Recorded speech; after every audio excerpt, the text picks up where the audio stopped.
say this is a mess would be really understating the situation.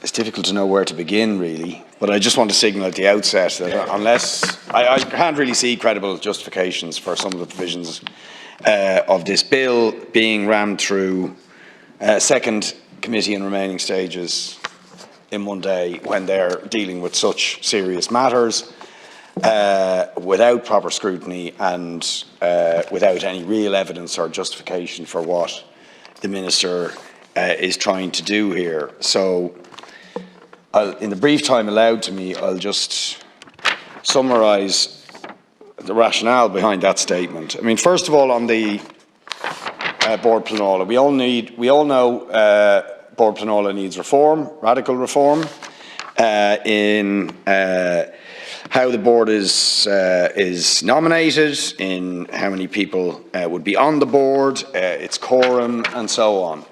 And I take the point, if the Minister's rationale for this rush is that we need a chairperson just to make the thing function briefly, but the idea that the Minister is now going to decide possibly for up to 2 years, if that's the justification, well, I put it to you, we could make an interim decision if it's just a matter of keeping the thing functioning for a short while, which we've discussed, and you could tell us who you're actually proposing, or however you're planning to do it, right? But there should be no question of this power grab, which is what it is, for us going back to the situation that precisely we had to move away from because of all the scandals around political interference with the planning process. So I do not accept, after all we've been through in this country, that we effectively give total political control to the board and who's going to be nominated to chair it. Although, of course, I agree, and indeed we have been arguing consistently that we need a much bigger quorum. It was unbelievable that effectively 2 people were making planning decisions. The whole nomination process was really, to put it mildly, vulnerable to corruption, to massive conflicts of interest, and so on. So there needs to be a massive and radical and fundamental overhaul, but that should not be to centralise power in the hands of the Minister, but rather to ensure that we have genuine independence, we genuinely have a broad spectrum of stakeholders, of expertise, and so on, and people who will actually protect the public interest and ensure sustainable development, and that all these matters are adjudicated fairly and objectively, according to the law. So what you're doing there is without justification.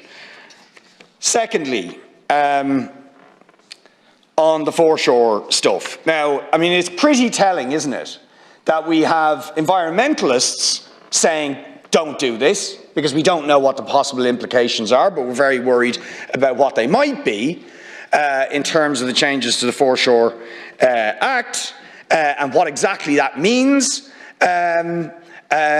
And then we similarly have representatives of industrial wind also saying the same thing from precisely the opposite point of view, that their ambitions may be inhibited.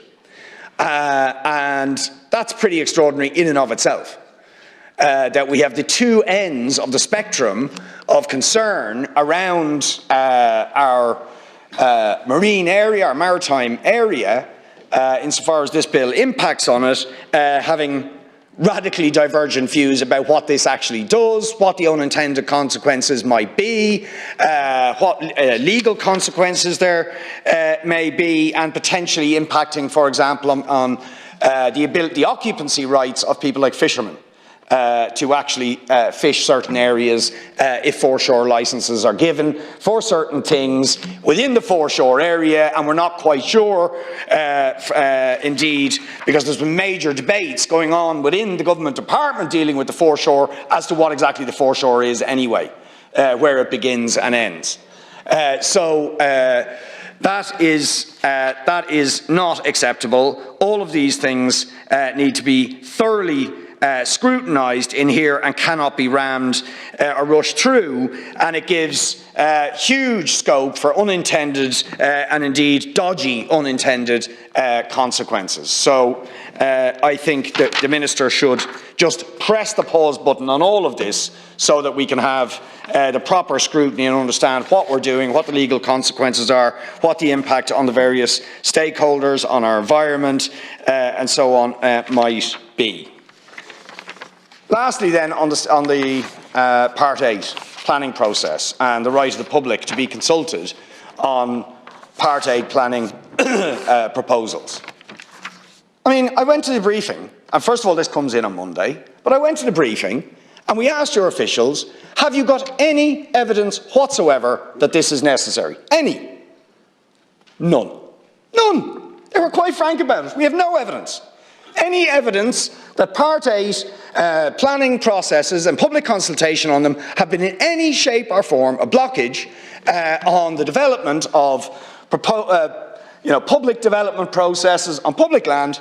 Not at all. In fact, insofar as the officials were pushed, they actually said since the reforms in this area, it's been working very smoothly. And that is certainly my experience of Part 8. It's time fixed, so it's efficient from a time point of view. It gives people the opportunity to be consulted, and it works. So why on earth are you doing it? Your officials couldn't tell us, and not a single shred of evidence provided. Okay, well, we will see, Minister.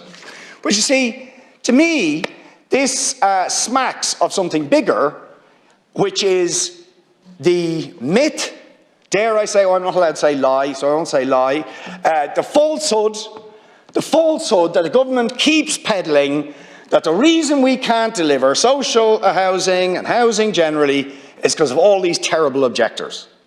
That's the problem.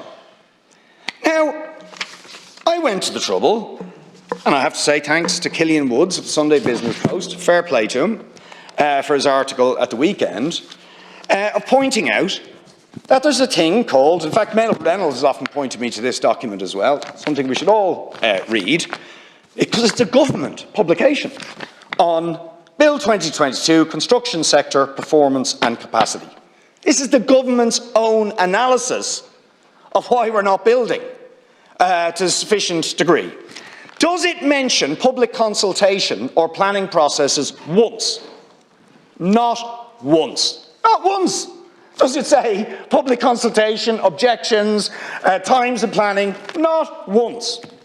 What it does say, far more tellingly, is there are 75,000 planning permissions for apartments, 42,000 of those in Dublin, but only 5,000 being delivered annually.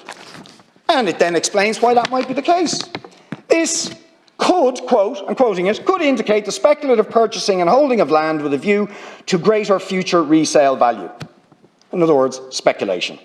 Acquiring planning permissions to hold as an asset. It goes on. The building up of planning permissions is largely linked to apartment schemes which can be very valuable assets.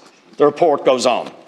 It continues, quote, acquiring permission for apartment development rather than housing developments could be the most attractive option for speculative landholders and thus yield the most amount of value added upon resale. And it says, one of the most significant knowledge gaps that constrains the government from addressing land speculation with new policies is the data around prices for transactions of land. Right? But it identifies explicitly land speculation by private investors in land and property. Then it goes on to say something else interesting, which relates very directly to Part 8, points out to another problem.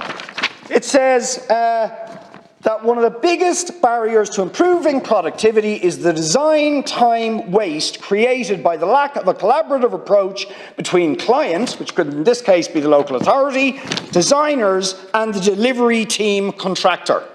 Right? The fragmentation of planning, construction and design brought about by what? Multiple private operators. rather than the state and the local authorities having its own construction capacity to design, to build, to put the whole thing together. There's constant switching between one private operator, another private operator, designers, contractors, and so on, and they identify that as the problem. But does the Minister propose legislation that deals with speculation here tonight? No. Does the Minister propose anything? Does he support even the setting up of state construction capacity that we could overcome these problems? No. No, instead he wants to blame people who put in submissions to planning applications when there's no evidence that they have any impact whatsoever on our ability to build houses or infrastructure. It smells a bit fishy.